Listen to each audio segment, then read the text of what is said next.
À la base, quand je tapais sur Google le mot esclavage, c'est quand j'étais à l'école et que je devais faire un exposé. Mais si on m'avait dit que 10 ans plus tard, j'utiliserais ce même mot pour faire une vidéo qui parle de l'actualité, jamais j'aurais cru. Aujourd'hui, tu peux taper sur Google le mot esclavage et tomber sur des articles qui datent d'il y a 2 ou 3 jours maximum. Et on est en 2017. Et ça, c'est pas un film, c'est une putain de réalité. Et cette putain de réalité, tu sais, elle n'est pas dans une autre planète, non, elle est juste à côté de chez nous, à quelques milliers de kilomètres en Libye. Ça veut dire qu'aujourd'hui, tu peux acheter à midi un iPhone X, prendre l'avion et à 20 h tomber sur un marché d'esclaves. Je sais pas si vous vous rendez compte, mais aujourd'hui, tu as des mecs qui sont mis dans des cages comme des animaux pour être vendus à d'autres mecs pour faire des travaux. Des Africains qui fuient juste une misère. Une misère que nos pays soi-disant développés ont créée depuis des années en volant leurs matières premières. Et ces pays-là interdisent à ces Africains de venir chez eux. Non, faut pas venir en Europe. Hein. Je sais, je t'ai tout pris, mais c'est pas une raison. T'avais qu'à te défendre. C'est vrai, même si tu t'étais défendu, je t'aurais tué toi et toute ta famille. Et même quand ils arrivent ici, ils sont quand même rejetés partout,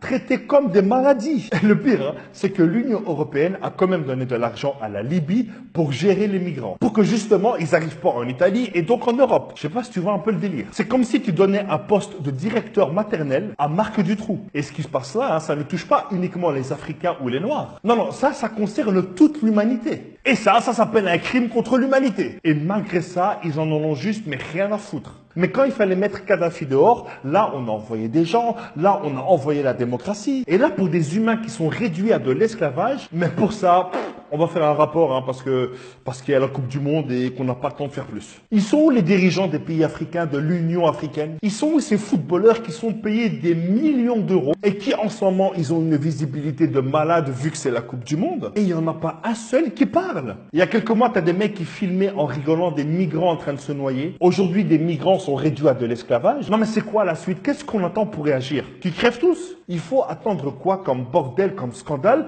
pour que l'Europe prenne ses responsabilités et s'occupe d'accueillir dignement tous ces migrants? On va pas me dire que dans ce continent qui fait 10 millions de kilomètres carrés, il n'y a pas de place pour les accueillir, qu'il n'y a pas d'argent pour les accueillir. Aujourd'hui, on est des millions sur Internet à passer la plupart de notre temps à rien faire. Eh bien, utilisons cette force pour au moins en parler. Il faut que tout le monde en parle. Et même si je sais que cette vidéo ne va peut-être rien changer, au moins on en a parlé. Et comme le dit le prophète de l'islam, paix sur lui, si tu ne peux arrêter une injustice avec tes mains, fais-le avec ta langue. Et si tu ne peux l'arrêter avec ta langue, fais-le au moins avec ton cœur. Que Dieu bénisse et protège toutes les personnes qui sont victimes de cette injustice.